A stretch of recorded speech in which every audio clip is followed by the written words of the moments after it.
सभापती महोदय, आमचे तरुण सहकारी आदितीने बोलायचं आणि सगळ्यांना नसतं बोलायचं. विक्रम अनिकेत सुनील तटकरेजी यांना निरोप देत असताना मी त्यांना मनापासून या निमित्ताने शुभेच्छा देतो. 10 मिनिटात संपलं की आपण ज्याचा उल्लेख विरोधी पक्ष नेते आणि माननीय मुख्यमंत्री महोदयांनी पण केलेला आहे.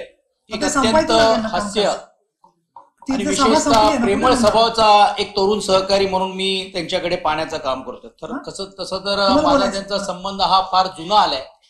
मला वाटतं तुमच्या लग्नाला पण अक्षता घालण्यासाठी पण आम्ही आलो होतो. बोलण्यापेक्षा मतदान वगैरे मिळून द्या त्यांना. चला.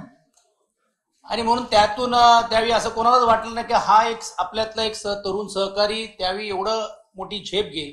अर्थात घराणेशाहीबद्दल खूप चर्चा देशामध्ये होते, राज्यामध्ये होते, परंतु अनेक वेळा असे चांगले काम करणारे कार्यकर्ते देखील कुटुंबात जन्माला येऊ शकतात आणि आपल्या वेगळा ठसा निर्माण करू शकतात. आणि त्याचं जर उदाहरण द्यायचं असेल तर मला वाटते तटकरे कुटुंबांकडे बघायला पाहिजे. मग ते अनिकेतच्या रूपाने असेल किंवा आदितीच्या रूपाने असेल, कारण दोघांबरोबर मला काम करण्याची संधी मिळाली.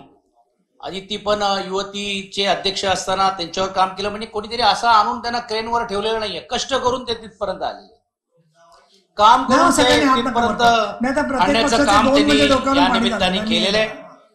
ते भाग्यवान होते की मग पहिल्या वर्षी म्हणजे तुम्ही विरोधी पक्षात होता आणि लगेच सत्तेत आलात. मग थोडं 2.5 वर्ष सत्तेत आले, परत ब्रेक मिळाला आणि परत सत्तेत गेलात. म्हणजे चांगले भाग्यवान आहात. पुढच्या वेळी यावेळी याल त्यावेळी आम्ही कदाचित या तुम्ही तिकडे बघाल का इकडे बघाल हा एक प्रश्न आमच्या मनामध्ये राहणार आहे. पण तो भाग वेगळं.